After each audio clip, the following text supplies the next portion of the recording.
కప్పెడు వాసతో దాటిన వాకిలి మోసం చేస్తూ మేము తోళ్ళతో హిడిసిన ఫ్యామిలీ చదువుకుంటే బాధ అరే తెగిపోతే చరిత అరే సెకంత మావోడున్నాడు సెటు చెత్తడు నీ కథ ఏడి ఎక్కడున్నాడు నా కళ్ళ కనిపించమను నీ హీరోని కూసింత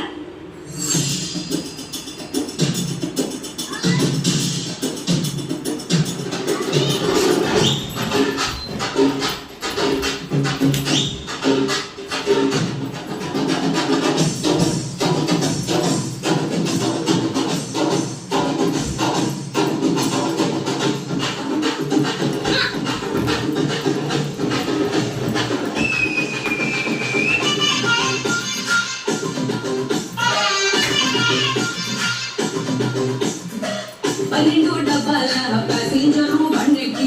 11 గంటలకు పోదామన్నాడు బొమ్మైకి 10 మంది చూచారని సట్టుకు వచ్చాంటి సనుకే 9తో నెంబరు మీదకి రైలొచ్చేరం అంతటికే చల్లటి ఏసీ మూగిలో చూపించాడే ఒకడికి కాళ్ళు దుప్పటి దూరి నది ఒకటి చుట్టుకు